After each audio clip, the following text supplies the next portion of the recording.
Hi guys! Kamusta na po kayo? Heto po, pagluluto po tayo dito ng atcharang papaya. Ipapakita po namin guys kung paano siya lutuin. So, ganyan po yung mga ingredients niya. Kitang-kita nyo na po. Mayroon siyang ampalaya, carrots, sibuyas, bawang luya, at sitaw. So, yan na guys. Lalagyan na siya. Pakukulan ng tubig. Lagyan ng sugar with salt.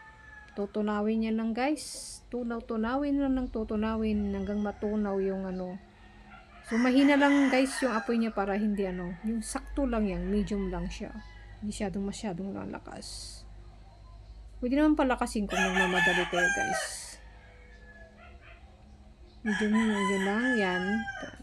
Tapos lalasaan na lang natin yan guys kung sakto na yung timpla niya. Kailangan kasi yan na siya, yung lasa niya is nag-combine siya ng yung vinegar saka salt. Yung sakto lang yung pagkatimpla. So yan guys, ito na yun yung papaya na ginayap. Lagyan ng asin. Ipigain muna yan guys. Kailangan niya mapiga ng maigi. Matanggal yung juice niya. Matrabaho lang guys ang paggawa ng atsara. Pero kakayanin yan guys. So kung bago lang po kayo sa video ko guys, sa vlog ko na ito, paki-follow na lang po, like and share na lang po para magkaroon po ng idea yung gustong gumawa po ng papayang atsara. At sa for more videos pa na gagawin pa natin guys, ma-update po kayo guys. So iba-iba yung gagawin nating luto. So ito yan guys, hindi pa siya tapos, hindi pinipiga. So guys, kung gusto niyo gumawa ng atsara, it's better na magtanim kayo. Para pag may bunga, palaki nyo, yun ang lulutuin nyo. Pwede nyo ibenta. Pwede pagkakitaan yan guys. Ayan, pinipiga na. So habang pinipiga yan guys, syempre i-check din natin yung pinapakuluan natin kung matutunaw na siya. So after nyan guys, pag napiga niya yan, lulutuin na niya yan. So yun guys lang, madali lang naman gawin guys. Yun nga lang, matrabaho lang talaga siya, medyo matagal siyang gawin. So tiyaga lang talaga yan. Ito yung atsara na medyo matagal, lalo pag marami yung gagawin mong papaya na i-atsara mo. Maganda yan guys na gawin atsara pag may mga special occasion tulad ng mga binyag, birthday, o kaya basta may mga occasion na gusto nyo lang guys, kasi masarap yan i-partner sa ulam.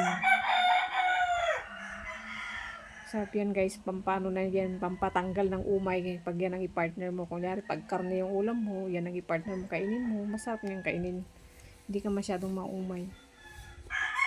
Kung ika nga panghimagas. Ayan guys, pigang-piga na talaga siya. Nanginginig-nginig pa ang pagpiga-piga talaga. Bongga. Ayan na guys, malapit-lapit na. Ayan na, lumalabas na yung juice niya guys. Ganyan lang talaga guys. So ito yung atsara ng Ilonggo guys. Kasi iba-iba yung paraan ng pagluto ng Ilocano. Sa amin, Ilocano, iba rin yung way, iba din yung sa kanila. Pero pare-pares pa rin na yan. Importante yan, yung lasa niya. Yung mag-combine talaga siya yung alat sa katamis niya. Saka yung asim niya. Yung maganda yung pagkatimpla. So maraming asukal din ang kakailanganin natin dito sa kasuka. Lalo pag marami yung gagawin mo. So depende lang yan kung gaano karami yung gagawin yung papaya na atsara. So ayan guys.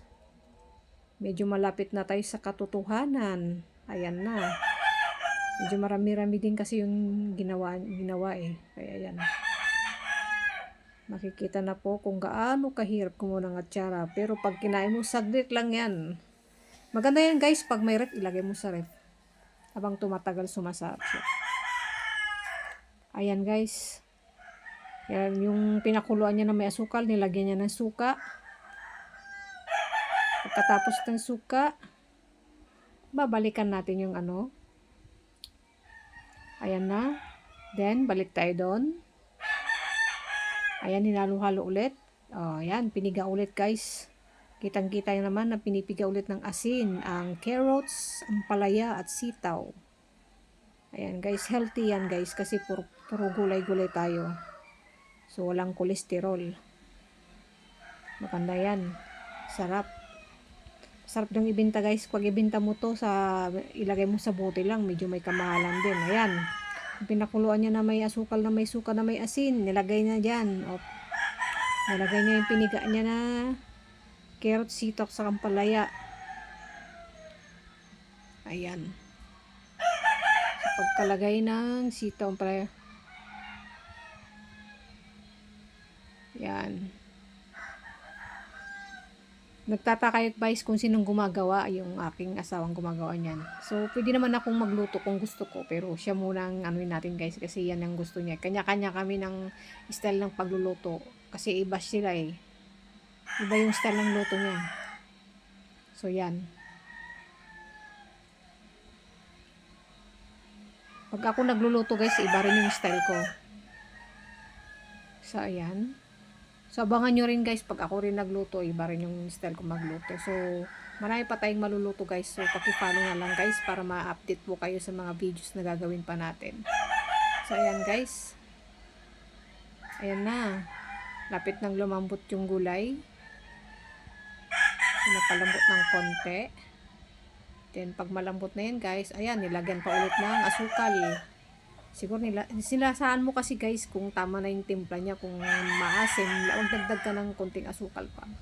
Kailan kasi yan mag-combine talaga yung ano niya, tamis sa alat sa kusaan. Ayan, nilagay na yung luya, sibuyas. Ayan, hindi lang yun guys, nilagay na rin pati yung mga kasama niya. Naputol ko na lang kasi guys, ang hirap mag-edit. Ayan guys, nilagay na yung kamatis, ay bell pepper pala, sorry. Bell pepper. Para mukhang kamatis kasi yung style niya guys. Pero bell pepper po yan. Ang mahal ng bell pepper dito guys. So grabe talaga kamahal ng bell pepper. So hindi na tayong kayang maglagay ng maraming bell pepper. Sakto lang mga 2 piraso. Pwede na yan. So yan guys. Ayan. Balik tayo dito sa piniga. So ayan na. Binuhos na. Ang sarap na guys. Ibinuhos na dun sa atsarang piniga. Ayan na. Naluto na yung gulay niya. Ako ang itim ng kaldero. Pasensya na guys. Ayan na. Sarap na yan guys. Halu-haluin na lang yan guys. Tapos papalamigan yan guys bago siya ilagay sa bote o ilagay sa ref. Kasi hindi pwedeng ilagay sa ref or sa bote na mainit. Kailangan bumahaw muna siya, mawala yung init niya. So yan guys. Halu-haluin na lang yan guys. Tapos na siya.